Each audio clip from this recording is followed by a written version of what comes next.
Barakatah Yahweh, Barakatah Yahabushai, Bahasham, Rakahak Barakatum. First and foremost, I want to give all praises, glory, and infinite honors to Yahweh, Bahasham, Yahabushai. Double honors to the apostles and elders, a great millstone who rule and teach well. In peace and salutations to you sincere Akim out there, pushing this word in truth and sincerity to the four corners of the globe. May you brothers endure until the end. This is the brother Ra'aya with another video, and in this video, I'll be profiling an article from irishstar.com titled, Frightening Map Shows the Best Parts of the United States to Withstand a Nuclear Apocalypse. And best believe a nuclear apocalypse will take place. It's all a part of biblical prophecy, and we are quickly coming into the times of World War III when nuclear missiles will be shot to the ends of the earth. This is Revelation chapter 9, verse 12. One woe or destruction is past, referring to World War I. And behold, there come two woes more hereafter. World War II, which is past, and World War III, which is quickly coming upon us. And if you pay attention to the news, you can see all the different pieces are coming into play. It's like every other day, Russia is making threats to the West, chiefly the U.S., saying that, look, we're not afraid to use our nuclear arsenal. And you've got tensions flaring up in the Middle East between the state of Israel and Iran. Biblical prophecy just continues to intensify. And, Apostle Tahar has deemed 2024 to be the hopeful year of Jacob's trouble. And hey, it's been exciting, each day of the year so far. But World War III is a part of biblical prophecy, as well as nuclear weapons being used. This is 2 Peter chapter 3. I'm going to start at verse 10. But the day of the Lord will come as a thief in the night, in the which the heavens shall pass away with a great noise, and the elements shall melt with fervent heat. The earth also and the works that are therein shall be burned up. And what's going to melt the elements and the works of the earth with fervent heat? Nuclear-tipped ICBMs. And those heavens that are going to pass away is this current system we're under of Esau Edoms, the so-called white man. That last leg of the fourth beast in Daniel chapter 2. Those iron toes mixed with miry clay. The reincarnated Roman Empire. The NATO EU system that the U.S. is a part of and, at the head of. Once these nukes start flying, that's the end of Esau's, as well as, the rest of these heathens is heavens, because in the scriptures, heaven and hell can be symbolic for a condition. Heaven when you're in rulership, and hell when you're in captivity, which is exactly where the true children of Israel, who are known as the so-called Negroes, Latinos, and Native Americans are at right now, in their hell. But again, when those nukes fly, there's going to be a role reversal. The kingdom of heaven, is going to begin to be established. And then, you heathens are going to go into your hell, the first 1,000 years of the kingdom of heaven, building it up in a hardcore bondage and slavery. And then after that first 1,000 years, you Edomites are going to get burned again, when every single Edomite man, woman, and child, young and old, is going to be gathered up and permanently culled from this planet by fire. Read Obadiah chapter 1, verse 18. But, that's a whole nother topic in itself. What I'm going to be focusing on in this video is, just the fact that there will be a nuclear, apocalypse, but the United States of America will, be completely wiped off the face of the earth. There will be no best parts to try to survive the fallout.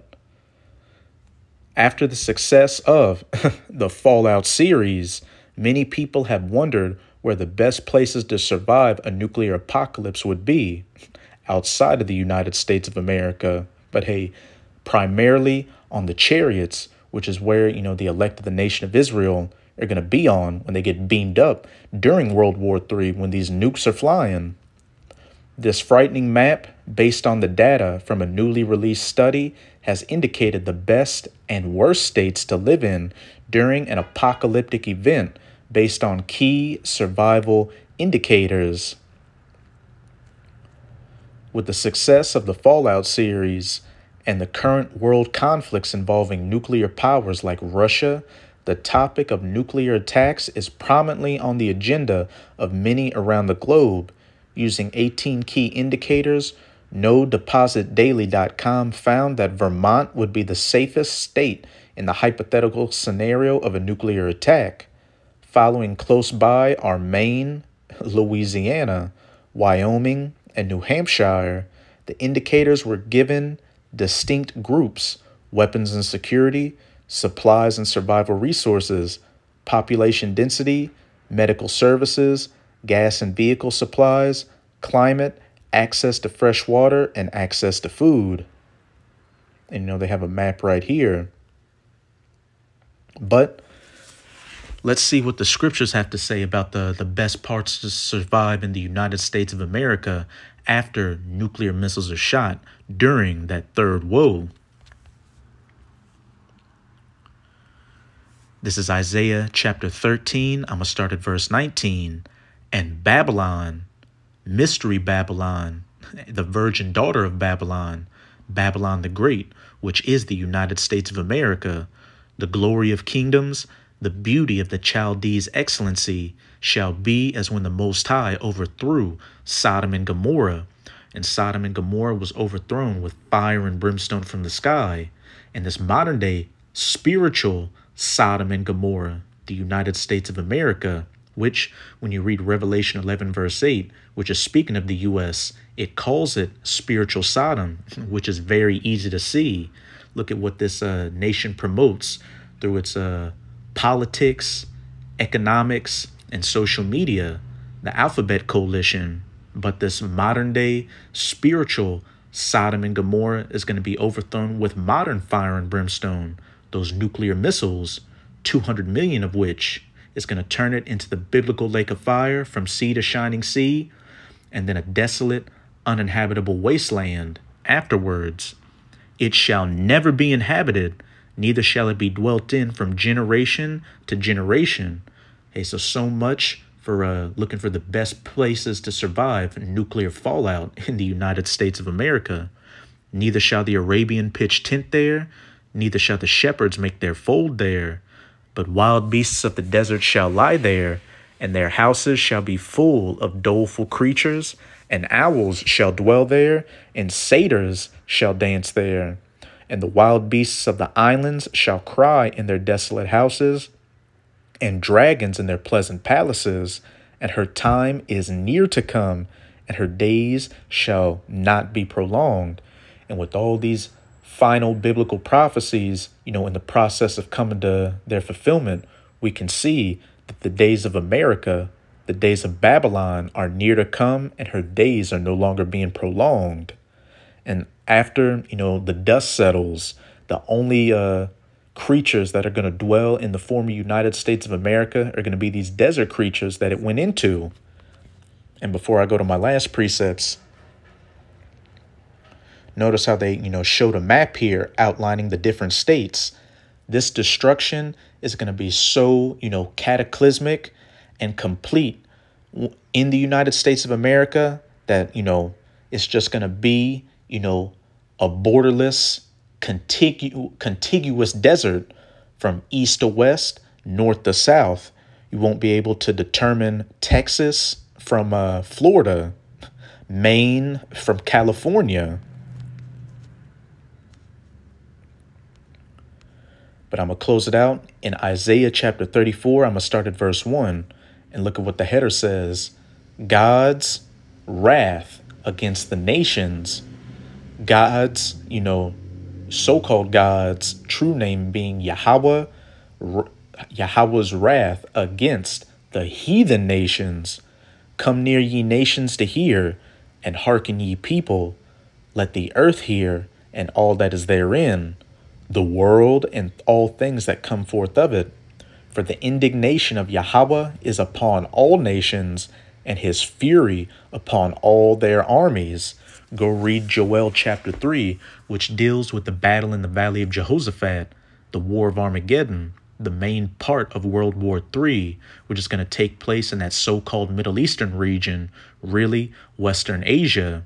And like I said earlier, we can see that the tensions between the state of Israel and Iran, are rising. But when you go to the first couple of verses of that chapter, you see why the Most High, is gathering those heathens down there to show his indignation upon them for afflicting the apple of his eye, the children of Israel, as it says, whom they have scattered amongst the nations, the transatlantic slave trade, for instance, and parted my land amongst them. The Holy Land is inhabited with squatters. You have those Amalekite Edomites, those Israelis, and those Palestinian Arabs, or Ishmaelites, and a host of other nations living there that don't belong there. Nukes are going to hit that place, and it's going to be a fire eviction, getting it ready for the true inhabitants to return. He hath utterly destroyed them. He hath delivered them to the slaughter, that great battle in the valley of Jehoshaphat. Their slain also shall be cast out, and their stink shall come up out of their carcasses, and the mountains shall be melted with their blood. Verse 4, and all the host of heaven shall be dissolved, and the heavens shall be rolled together as a scroll. And this is talking about those nuclear missiles. And the heavens being rolled together as a scroll is going into that mushroom cloud, because after that nuke detonates and the mushroom cloud goes up into the atmosphere and then billows or rolls into itself, what does it look like? A scroll being rolled together. And all their hosts shall fall down, as the leaf falleth off from the vine, and as a falling fig from the fig tree. And if you've seen a fig tree getting shaked, and those figs and fig leaves falling off of it, how they come down, looks like nuclear missiles, falling from the sky, so to speak. Verse 5, for my sword shall be bathed in heaven. Behold, it shall come down upon Idumea, which is just the Greek way of saying Edom. And that sword is going into the nuclear missiles, and upon the people of my curse to judgment. And every place where the Edomites dwell are going to be hit with nuclear missiles. But the one place that is going to be completely wiped off the face of the earth is going to be Babylon, the United States of America. The sword of Yahweh is filled with blood. It is made fat with fatness, and with the blood of lambs and goats, with the fat of the kidneys of rams. For Yahweh hath a sacrifice in Basra, and a great slaughter in the land of Idumea. And Basra was an ancient chief city of the Edomites, just like the United States of America is the modern chief city of the Edomites, and how it's going into the blood of lambs and goats and the fats of the kidneys and rams. That's symbolic for the United States of America being a great altar of slaughter of Yahweh Bahashem Yahushai. And the unicorns shall come down with them. Those satellites they got up, hey, they're going to get hit with things and, fall from the heavens. And the bullocks with the bulls, and their land shall be soaked with blood, and the dust made fat with fatness. Great death and destruction in the United States of America. For it is the day of Yahweh's vengeance, and the year of recompenses for the controversy of Zion. And the streams thereof shall be turned into pitch, and the dust thereof into brimstone, and the land thereof shall become burning pitch. The land, the rivers, the cities, the forests, the people, everything in the United States of America being burnt to a crisp. It shall not be quenched night nor day. The smoke thereof shall go up forever. And that just goes into how, the smoke from, the nuclear missiles and everything that catches on fire in America after those nuclear missiles hit this place, hey, it's going to be going up for a long time, because you got what? A lot of combustible things here. Those refineries, nuclear plants, nuclear silos, all that stuff. From generation to generation, it shall lie waste. As it said back in Isaiah chapter 13, it shall never be inhabited again. None shall pass through it forever and ever. But the cormorant and the bittern shall possess it, the owl also, and the raven shall dwell in it, going into those desert creatures that are going to be able to dwell here after a time. And he shall stretch out upon it the line of confusion and the stones of emptiness. And, the line of confusion is, like I was saying, when the nuclear missiles hit this place, the United States of America is going to become the biggest contiguous desert on the face of the earth. You won't be able to tell one state from another. Let me see. I'll keep going. They shall call the nobles thereof to the kingdom, but none shall be there, and all her princes shall be nothing.